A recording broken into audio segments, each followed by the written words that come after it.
안녕하세요. 김호준입니다.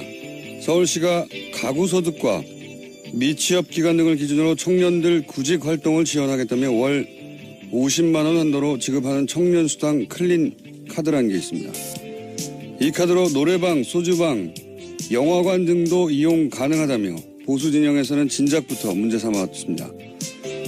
지난달에는 구체적으로 용처 제한의 항목까지 제시했었습니다.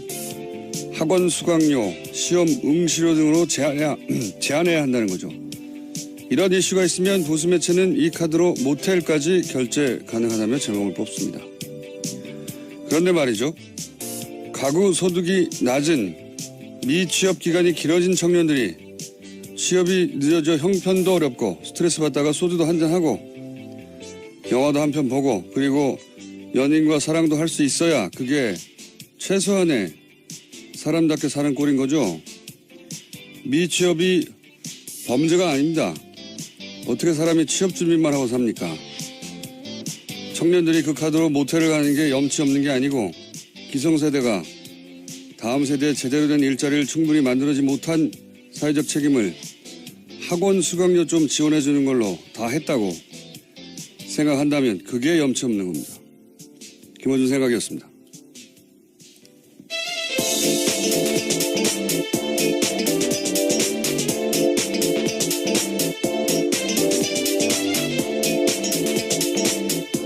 시사인의 김은지입니다.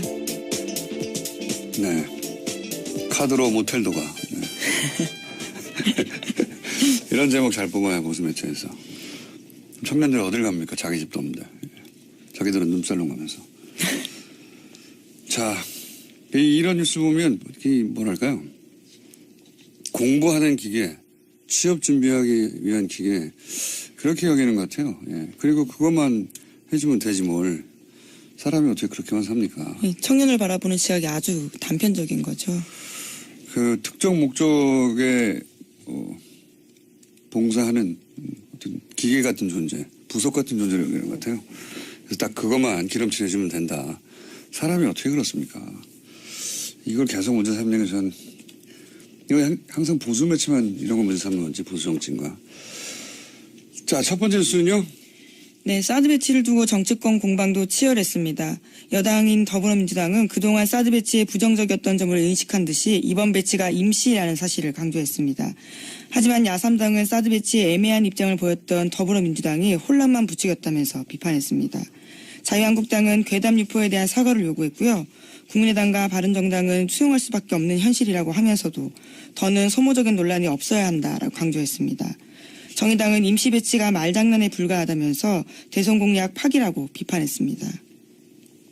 정의당에서는 이렇게 주장할 수 있죠. 근데 어제 김종대 의원이 또 트럼프의 푸들로 전락했다고 그래가지고 논란이 또 한 번 됐죠. 예. 뭐 정의당은 일관되게 사드 반대를 했기 때문에 이런 얘기 할 수 있습니다. 근데 푸들로 전락했다는 좀 많이 나왔네요. 예. 요게 이제 영국의 토니 블레어가 이라크 전쟁 때 미국보다 더 적극적으로 파병했다고 해가지고 그때 이제 부시의 푸들로 불리면서 이제 푸들이라는 단어가 푸들 자체는 털 안 빠지고 좋아요. 예. 실내에서 기르기에. 그런데 그리고 나서 워싱턴 포스트지가 이명박 대통령 때 또 한 번 이런 표현을 사용했어요. 이게 토니 블레어의 강력한 경쟁자, 우리가 한 표현이 아니라 스트롱 컨텐더라고 이명박 전 대통령이 부시의 푸들이다 이런 표현을 한 적이 있는데, 근데 이게 너무 좀 나간 게 사드 배치를 그러면 미국보다 더 원한다 이런 맥락이어야 하거든요. 예. 시키기 전에 한다든가. 토니 블레어가 그랬다고 푸들이라고 들었는데 이건 좀 너무 나갔네요. 여하간 정의당의 입장일 수는 있습니다. 당연히. 시민들도 반대할 수 있고 시민단체도 반대할 수 있죠. 예. 진보적인 시민단체는 자기 정체성에 맞는 주장을 하는 거고요. 자, 이렇게 갈등이 있습니다. 뭐 사실 민주사회는 갈등이 익숙해져야 돼요. 예전에 국민통합 져야 한다 이러면서 과거에는 갈등 자체를 제약시했는데 국민통합이라는 단어가 일종의 사기였죠. 예. 정부와 다른 목소리를 내는 사람을 탄압하는. 어떻게 모두 같은 생각을 합니까? 예수님도 실패했는데 부처님도 실패하고. 여간 갈등 자체는 뭐 문제가 아닌데 갈등을 어떻게 상대하느냐, 이게 이제 장기적으로 문제가 되겠죠. 이번 정권에서도. 사드 관련해서 말들이 많습니다. 여하간. 자, 다음 뉴스는요. 네, 국정원 민간인 댓글팀 소식 계속 전해드리고 있는데요. 이번에는 국정원 퇴직자 모임 전현직 간부들한테 검찰이 구속영장 청구한 바가 있습니다. 오늘 그 소식이 나왔는데 영장이 모두 기각됐습니다. 서울중앙지법 오민석 영장전담 부장판사가 오늘 밝힌 바인데요. 범죄 혐의는 소명되나 수사 진행 경과 등에 비춰 도망 및 증거인멸의 염려가 있다고 보기 어렵다면서 양지회 전 기획실장 노모 씨에게 청구된 구속영장을 기각했습니다. 오민석 부장판사는 우병우 영장 기각한 분 아닙니까? 네, 첫 번째 영장을 기각했던 판사입니다. 첫 번째, 두 번째 영장이 모두 기각된 바가 있는데요. 네. 또 이정열 전 판사님이 소환이 돼야 되겠네요.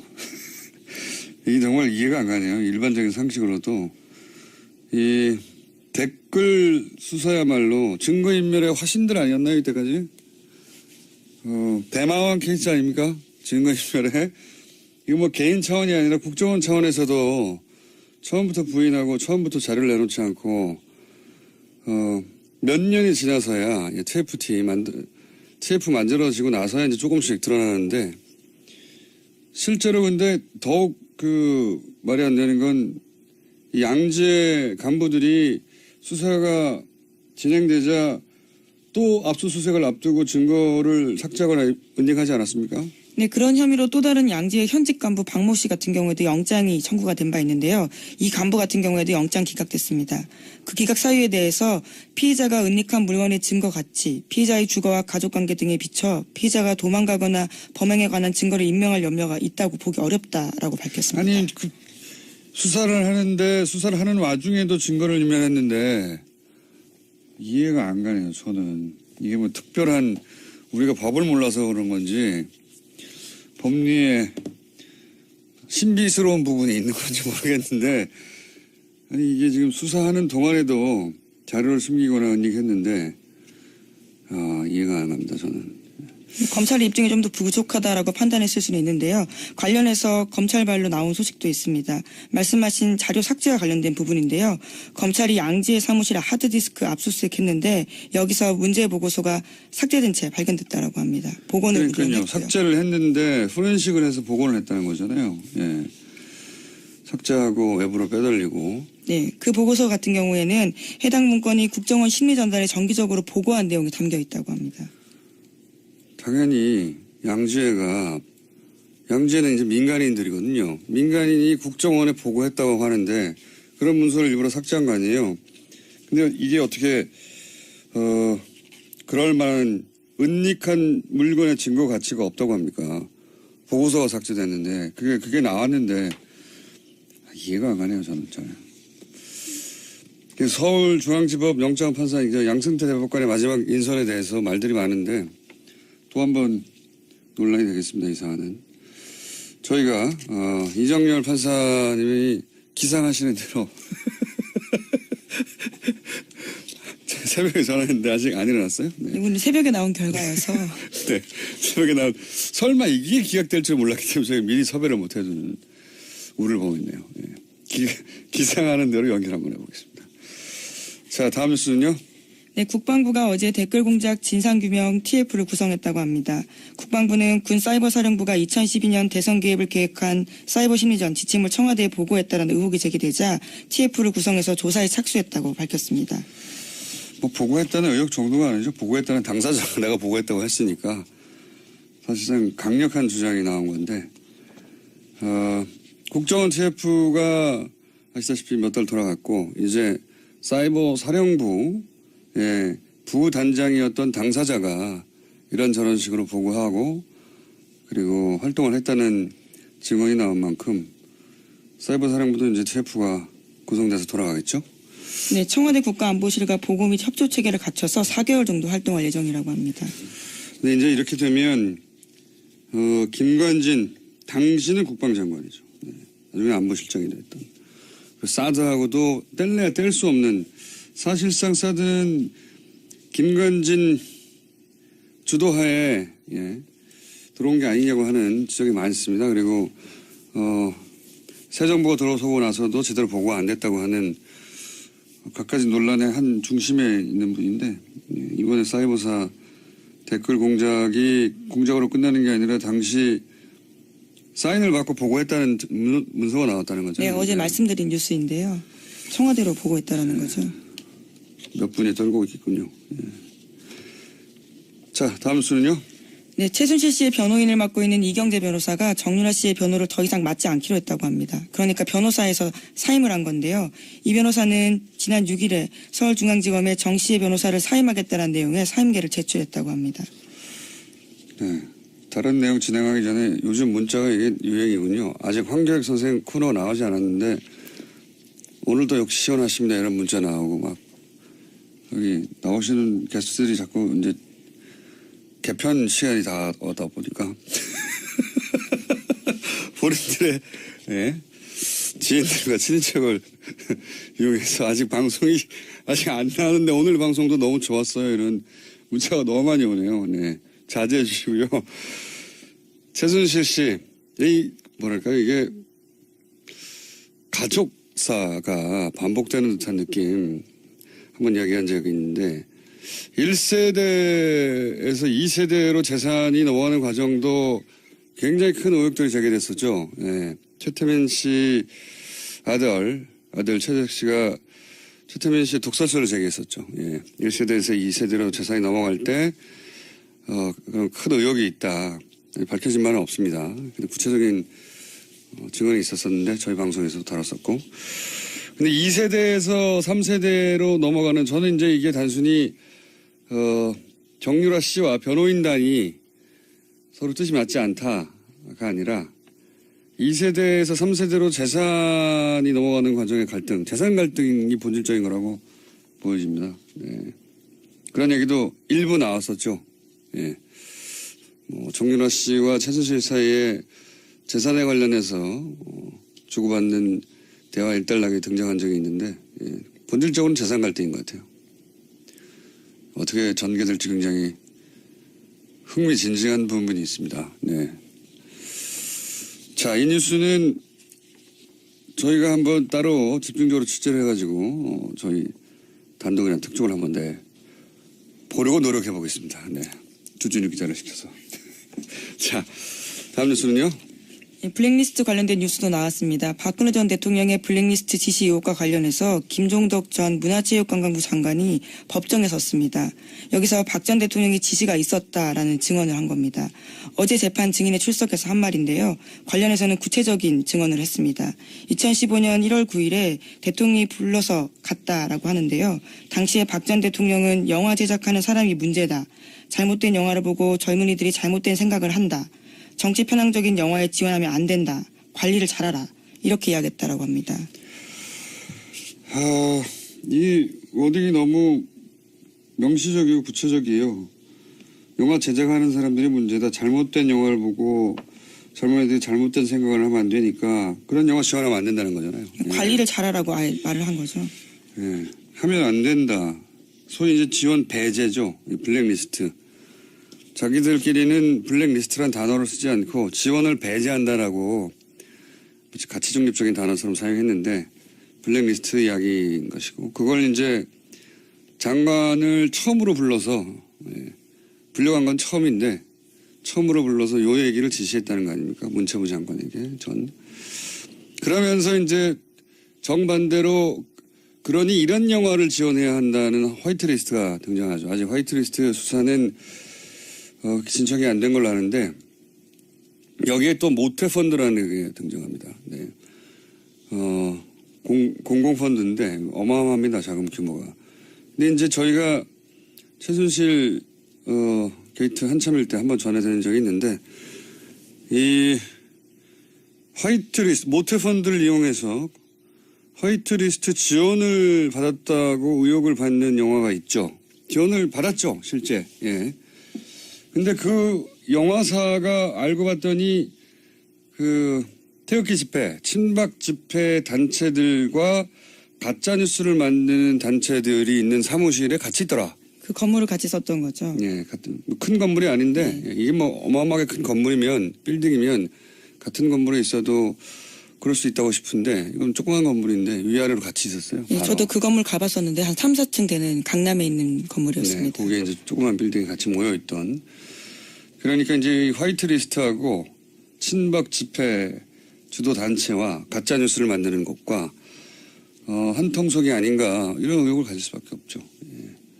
이 자체적으로는 건전 콘텐츠라고 부르고 있습니다. 네, 건전 본인들에게는 건전했겠죠. 그래서 이제 이게 다 연결되어 있는 것이다. 그리고 이 뒤에 청와대가 있는 게 아니냐. 왜냐하면 청와대가 사실은 블랙리스트를 만들고 또 정반대로 화이트리스트를 만들어서 모트펀드를 이용해서 지원했으니까요. 그 지원을 받은 영화사가 친박 집회를 주도한 단체와 가짜뉴스를 만드는 단체, 집단 회사와 같이 있었으니까요. 근데 이게 저는 한 건물이 아니었을 거라고 봐요. 예. 그런 단체는 많았고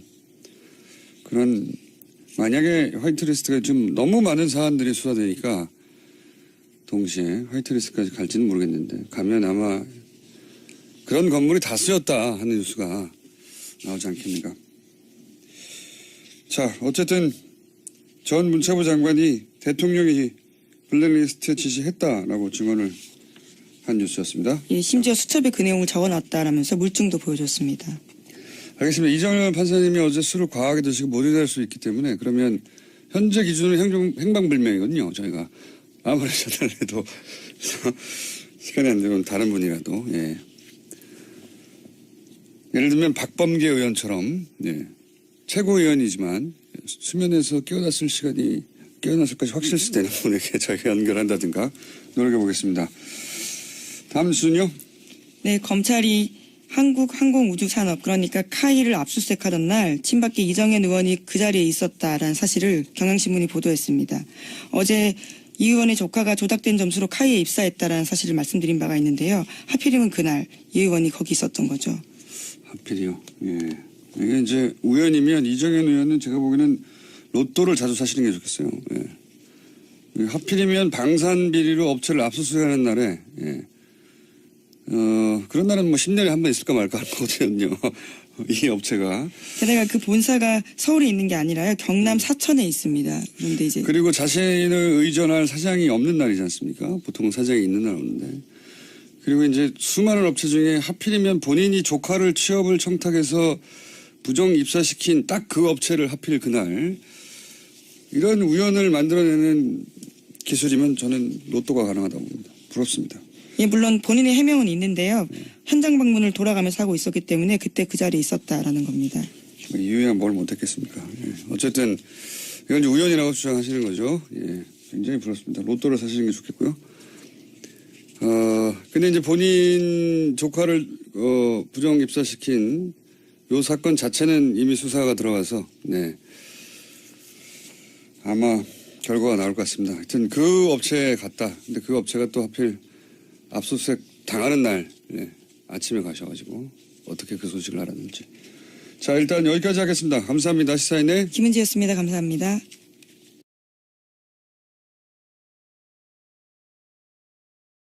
어제 저희가 잠깐 전해드렸는데 트럼프 정부가 다카 프로그램 불법 체류 청년 추방 유예 프로그램 오바마 정부가 시행한 프로그램이죠. 이 결정으로 미국 전역에서 반발이 일고 있는데 한인사회 분위기는 어떤지 저희가 잠깐 짚어보겠습니다. 미국 시민참여센터 김동석 상임이사 연결됐습니다. 안녕하세요, 이사님. 네, 안녕하세요. 뉴욕입니다. 미국이시군요. 알고 전화드렸습니다. 미국인 줄. 자, 네. 예, 지난 주말 한국에 계시더니 벌써 미국 가셨네요. 이 다카 폐지 이 급한 일 때문에 들어왔습니다. 우리 일이 이런 거기 때문에요. 아, 그렇군요. 우선 다카가 어떤 프로그램인지 간단히 설명해 주십시오. 다카는 이민자 관련된 건데요. 이 2012년 말씀하신 것처럼 그 오바마 대통령이 대통령 명령으로 이를테면은 어린 나이에 네. 16살 미만입니다. 스스로 어떤 것도 결정할 수 없는 아주 어린 나이에 본인 의지와 관계없이 이제 부모 손에 이끌려서 네. 미국에 온 불법 체류자가 된 이런 사람들이 이 사회인이 되면서 무엇도 아무것도 할 수가 없었습니다. 추방 대상이 되기 때문에요. 그래서 그런 사람들은 누가 봐도 미국 시민이니까 오랫동안 미국에서 생활했기 때문에 그래서 추방을 막아줌으로 해가지고서 성인이 되면서 이런 사람들이 이제 그 운전면허증도 받을 수 있고 또 학교도 대학을 갈 수도 있게 하고 또 취업도 할 수 있고 이렇게 하도록 오바마 대통령이 2012년 6월 달에 이제 대통령 행정 명령으로 추방 유예를 시킨 이제 대통령 명령입니다. 이게 다카입니다. 네, 뭐 인도주의적 조처라고 사실 그때 당시 뭐랄까요 찬성하는 특히 이민자 2세대들은 찬성하는 환영을 받았었는데 이 대상자가 굉장히 많았죠. 지금도 계속 늘어나고 있죠. 그렇습니다. 사실은 이게 왜 나오게 됐나 하면은, 뭐 다 들으셨겠지만 드리머라는 얘기가 이제 통용되고 있습니다. 뭐나 하면은 불법 이민자들의 자녀로 미국에 와서 교육받고 고등학교를 졸업했는데 대학을 가려니까 이제 서류 미비자기 때문에 대학도 못 가고 이런 사람들이 1년에 거의 한 7만여 명씩 나타나는 거였어요. 2000년대 들어서. 예. 그래서 이거를 아시겠지만은 911 테러 이후에 이민자들을 의심이 간다. 그래서 이민자 그룹을 불법 이민, 합법 이민으로 나눈다. 이런 논란이 될 때 불법 이민을 추방하는데 그중에서 우리가 보호해야 될 거는 이렇게 어린 나이에 미국에 와서 계속 미국에서 교육받고 미국 생활에 익숙한데 어디 추방해도 이게 미국 시민인데 그래서 이 사람들을 드리머죠. 이런 사람들을 영주권을 주자. 드림 액트입니다. 계속 이 드림 액트를 의회에서 제기해서 친이민적인 당인 민주당이 계속 이걸 통과시키려고 했는데 심지어는 오바마 정부가 들어와가지고 2008년부터 2012년까지도 통과가 안 됐어요. 네. 공화당의 벽 때문에. 그래서 오바마 임기 두 번째 첫 해인 2012년에 안 되겠다. 오바마 대통령이 이거는 비인간적이다. 적어도 어렸을 때 온 미국 시민일 수밖에 없고 나가면은 미국 시민인데 해가지고 이거를 영주권은 주지 못하지만 법이 통과가 안 돼가지고 그래서 다카라는 걸 만들어서 추방되는 건 막자. 그랬던 게 이제 다카고 그래서 이렇게 만들어지고 드리머라는 말이 이렇게 해서 이제 생겨난 그렇죠. 겁니다. 아니 유치원 때 왔는데 본인은 불법의 인식조차 없고 결정권도 없는데 결국은 미국 교육을 평생 받았는데 갑자기 떠나라고 하면 갈 곳도 없고요. 그래서 이제 이런 법안이 만들어진 건데 실제 그리고 또 이런 사람들이 뭐 실리콘밸리나 이런 곳에 많이 취입해서 미국 경제에도 도움이 된다 이런 인식도 있고요.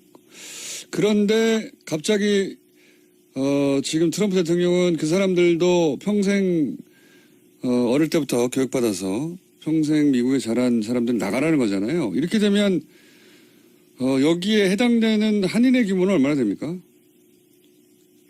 한인이 지금 이 다카 폐지에서 어제 오늘 일반 언론에 뭐 7,000명, 10,000명 그러는데요. 사실 이거는 7,000명, 10,000명은 2012년 시행될 때 추방을 면제받으려고 신고한 사람들의 숫자였습니다. 2년마다 갱신을 하는데요. 그래서 지금 이렇게 종합해보면은, 한 16,000명 이상이다라고 하는 게 맞다. 이게 이제 우리 이 한인사회 이 이민 권익운동하는 사람들이 추정하는 숫자입니다.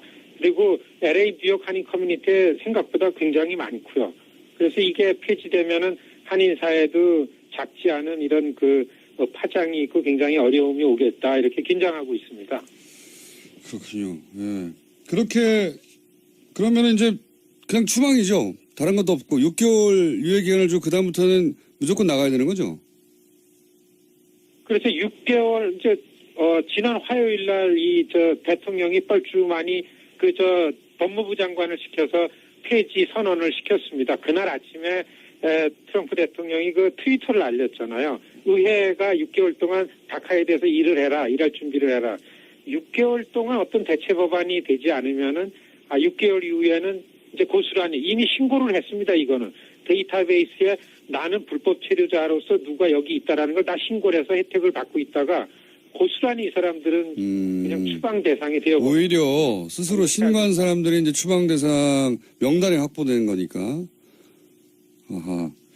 그 명단대로 그렇습니다. 그래서 많은 사람들이 미국에 현실적으로 있는 시민들이 미국 정부를 신뢰하지 못하게 하는 아주 비인간적인 처사다 이런 비판이 훨씬 더 많습니다. 그렇죠. 미국 정부가 정부에서 잘했는데 이게 신고하면 유예시켜주겠다고 한 게 바로 직전 정부인데 이번에는 그 신고한 명단을 이용해서 바로 추방하겠다는 거잖아요. 예. 훨씬 불안해지는 거죠. 그렇군요. 예. 한 가지만 더 여쭤보겠습니다. 이렇게 되면 이제 그 말씀하신 대로 굉장히 많은 사람의 숫자들이 갑자기 일시에 한인 사회뿐만 아니라 추방되게 됐는데 젊은 세대가 특히 한인 사회에서는 앞으로 어떻게 대응할 계획이십니까? 한인 사회에는 한 15,6천 명 이상, 이 전체적으로 한 85만 내지 90만 명이 다카 수혜자였었습니다.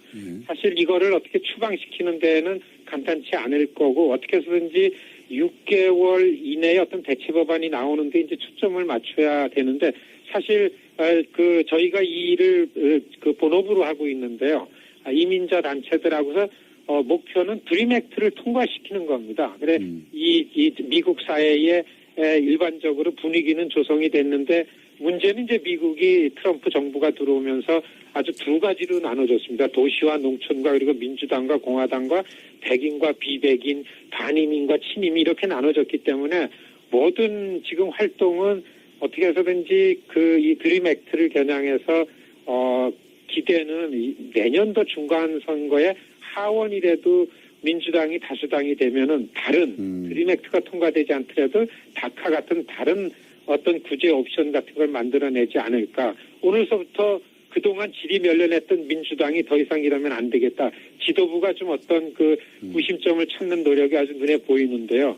지금 사실 보면은 이민자 권익단체들이 이 시민사회에 가가지고서 이 분위기를, 이 반대되는 분위기를 역류해내는 이런 액션을 취해야 된다.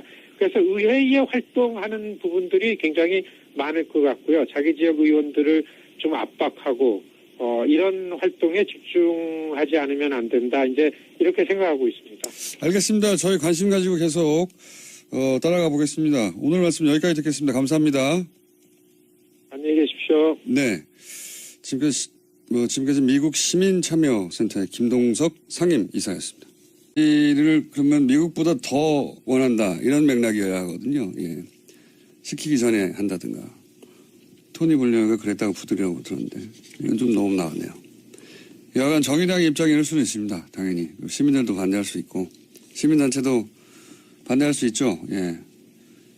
진보적인 시민단체는 자기 정체성에 맞는 주장을 하는 거고요.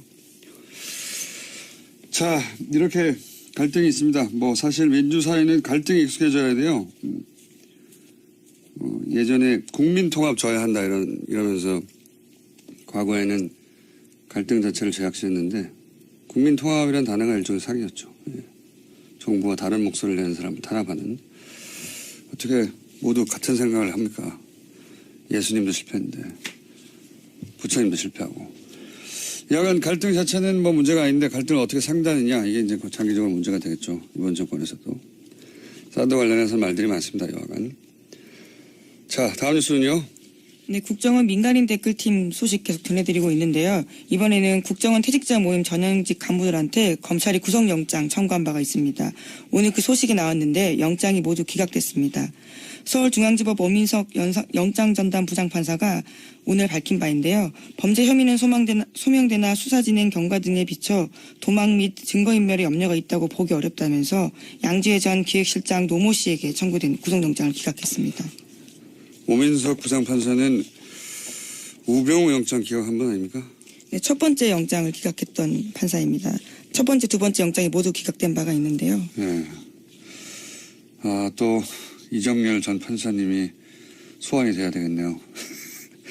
이게 정말 이해가 안 가네요. 일반적인 상식으로도 이 댓글 수사야말로 증거인멸의 화신들 아니었나요 이때까지? 대마왕 케이스 아닙니까? 증거인멸에 이거 개인 차원이 아니라 국정원 차원에서도 처음부터 부인하고 처음부터 자료를 내놓지 않고 몇 년이 지나서야 TF 만들어지고 나서야 이제 조금씩 드러나는데 실제로 근데 더욱 말이 안 되는 건 이 양재 간부들이 수사가 진행되자 또 압수수색을 앞두고 증거를 삭제하거나 은닉하지 않았습니까? 네, 그런 혐의로 또 다른 양지의 현직 간부 박모 씨 같은 경우에도 영장이 청구가 된 바 있는데요. 이 간부 같은 경우에도 영장 기각됐습니다. 그 기각 사유에 대해서 피의자가 은닉한 물건의 증거 가치, 피의자의 주거와 가족관계 등에 비춰 피의자가 도망가거나 범행에 관한 증거를 인멸할 염려가 있다고 보기 어렵다라고 밝혔습니다. 아니 그 수사를 하는 와중에도 증거를 인멸했는데 이해가 안 가네요. 저는 이게 뭐 특별한 우리가 법을 몰라서 그런 건지 법리에 신비스러운 부분이 있는 건지 모르겠는데 아니 이게 지금 수사하는 동안에도 자료를 숨기거나 은닉했는데 이해가 안 갑니다. 저는. 검찰의 입증이 좀 더 부족하다라고 판단했을 수는 있는데요. 관련해서 검찰발로 나온 소식도 있습니다. 말씀하신 자료 삭제와 관련된 부분인데요. 검찰이 양지의 사무실에 하드디스크 압수수색했는데 여기서 문제 보고서가 삭제된 채 발견됐다라고 합니다. 복원을 그러니까요. 무리했고요. 삭제를 했는데 포렌식을 해서 복원을 했다는 거잖아요. 예. 삭제하고 외부로 빼돌리고. 네, 그 보고서 같은 경우에는 해당 문건이 국정원 심리전단에 정기적으로 보고한 내용이 담겨 있다고 합니다. 당연히 양지는 이제 민간인들이거든요. 민간인이 국정원에 보고했다고 하는데 그런 문서를 일부러 삭제한 거 아니에요. 근데 이게 어떻게 그럴 만한 은닉한 물건의 증거 가치가 없다고 합니까? 보고서가 삭제됐는데 그게 나왔는데 이해가 안 가네요. 저는. 서울중앙지법 영장판사 양승태 대법관의 마지막 인선에 대해서 말들이 많은데 또 한 번 사람이 어떻게 그렇게만 삽니까? 청년을 바라보는 시각이 아주 단편적인 거죠. 그 특정 목적에 봉사하는 어떤 기계 같은 존재, 부속 같은 존재를 여기는 것 같아요. 그래서 딱 그것만 기름칠해주면 된다. 사람이 어떻게 그렇습니까? 이걸 계속 문제 삼는 게 전 이거 항상 보수 매체만 이런 거 문제 삼는 건지 보수 정치인가. 자, 첫 번째 뉴스는요. 네, 사드 배치를 두고 정치권 공방도 치열했습니다. 여당인 더불어민주당은 그동안 사드 배치에 부정적이었던 점을 인식한 듯이 이번 배치가 임시라는 사실을 강조했습니다. 하지만 야3당은 사드 배치에 애매한 입장을 보였던 더불어민주당이 혼란만 부추겼다면서 비판했습니다. 자유한국당은 괴담 유포에 대한 사과를 요구했고요. 국민의당과 바른정당은 수용할 수밖에 없는 현실이라고 하면서도 더는 소모적인 논란이 없어야 한다라고 강조했습니다. 정의당은 임시 배치가 말장난에 불과하다면서 대선 공약 파기라고 비판했습니다. 정의당에서는 이렇게 주장할 수 있죠. 근데 어제 김종대 의원이 또 트럼프의 푸들로 전락했다고 그래가지고 논란이 또 한 번 됐죠. 예. 뭐 정의당은 일관되게 사드 반대를 했기 때문에 이런 얘기 할 수 있습니다. 근데 푸들로 전락했다는 좀 많이 나왔네요. 예. 요게 이제 영국의 토니 블레어가 이라크 전쟁 때 미국보다 더 적극적으로 파병했다고 해가지고 그때 이제 부시의 푸들로 불리면서 이제 푸들이라는 단어가 푸들 자체는 털 안 빠지고 좋아요. 예. 실내에서 기르기에. 그런데 그리고 나서 워싱턴 포스트가 이명박 대통령 때 또 한 번 이런 표현을 사용했어요. 이게 토니 블레어의 강력한 경쟁자, 우리가 한 표현이 아니라 스트롱 컨텐더라고 이명박 전 대통령이 부시의 푸들이다 이런 표현을 한 적이 있는데, 근데 이게 너무 좀 나간 게 사드 배치. 안녕하세요, 김호준입니다. 서울시가 가구 소득과 미취업 기간 등을 기준으로 청년들 구직 활동을 지원하겠다며 월 50만 원 한도로 지급하는 청년수당 클린 카드라는 게 있습니다. 이 카드로 노래방, 소주방, 영화관 등도 이용 가능하다며 보수 진영에서는 진작부터 문제 삼아왔습니다. 지난달에는 구체적으로 용처 제한의 항목까지 제시했었습니다. 학원 수강료, 시험 응시료 등으로 제한해야 한다는 거죠. 이런 이슈가 있으면 보수 매체는 이 카드로 모텔까지 결제 가능하다며 제목을 뽑습니다. 그런데 말이죠. 가구 소득이 낮은 미취업 기간이 길어진 청년들이 취업이 늦어져 형편도 어렵고 스트레스 받다가 소주도 한잔하고 영화도 한 편 보고 그리고 연인과 사랑도 할 수 있어야 그게 최소한의 사람답게 사는 꼴인 거죠. 미취업이 범죄가 아닙니다. 어떻게 사람이 취업 준비만 하고 삽니까? 청년들이 그 카드로 모텔을 가는 게 염치 없는 게 아니고 기성세대가 다음 세대에 제대로 된 일자리를 충분히 만들어지 못한 사회적 책임을 학원 수강료 좀 지원해 주는 걸로 다 했다고 생각한다면 그게 염치 없는 겁니다. 김어준 생각이었습니다.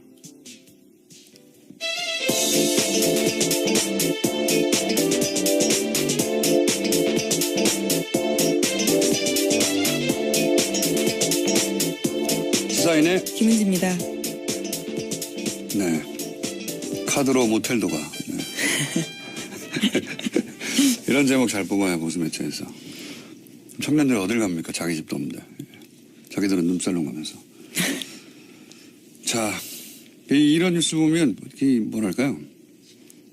공부하는 기계, 취업 준비하기 위한 기계 그렇게 여기는 것 같아요. 예. 그리고 그것만 해주면 되지 뭘. 논란이 되겠습니다. 이 사안은. 저희가 이정열 판사님이 기상하시는 대로 새벽에 전화했는데 아직 안 일어났어요? 네. 이건 새벽에 나온 결과여서 네. 새벽에 나온 설마 이게 기각될 줄 몰랐기 때문에 저희가 미리 섭외를 못 해주는 우를 보고 있네요. 예. 기상하는 대로 연결 한번 해보겠습니다. 자, 다음 뉴스는요. 네, 국방부가 어제 댓글 공작 진상규명 TF를 구성했다고 합니다. 국방부는 군사이버사령부가 2012년 대선 개입을 계획한 사이버 심리전 지침을 청와대에 보고했다는 의혹이 제기되자 TF를 구성해서 조사에 착수했다고 밝혔습니다. 뭐 보고했다는 의혹 정도가 아니죠. 보고했다는 당사자가 내가 보고했다고 했으니까 사실상 강력한 주장이 나온 건데 국정원 TF가 아시다시피 몇 달 돌아갔고 이제 사이버 사령부 부단장이었던 당사자가 이런저런 식으로 보고하고 그리고 활동을 했다는 증언이 나온 만큼 사이버 사령부도 이제 TF가 구성돼서 돌아가겠죠? 네, 청와대 국가안보실과 보고 및 협조 체계를 갖춰서 4개월 정도 활동할 예정이라고 합니다. 근데 이제 이렇게 되면 김관진 당신은 국방장관이죠. 네, 나중에 안보실장이 됐던. 사드하고도 뗄래야 뗄 수 없는 사실상 사드는 김관진 주도하에 들어온 게 아니냐고 하는 지적이 많습니다. 그리고 새 정부가 들어서고 나서도 제대로 보고가 안 됐다고 하는 갖가지 논란의 한 중심에 있는 분인데 이번에 사이버사 댓글 공작이 공작으로 끝나는 게 아니라 당시 사인을 받고 보고했다는 문서가 나왔다는 거죠. 네, 어제 말씀드린 뉴스인데요. 청와대로 보고했다는 거죠. 몇 분이 떨고 있겠군요. 예. 자, 다음 수는요. 네, 최순실 씨의 변호인을 맡고 있는 이경재 변호사가 정윤아 씨의 변호를 더 이상 맡지 않기로 했다고 합니다. 그러니까 변호사에서 사임을 한 건데요. 이 변호사는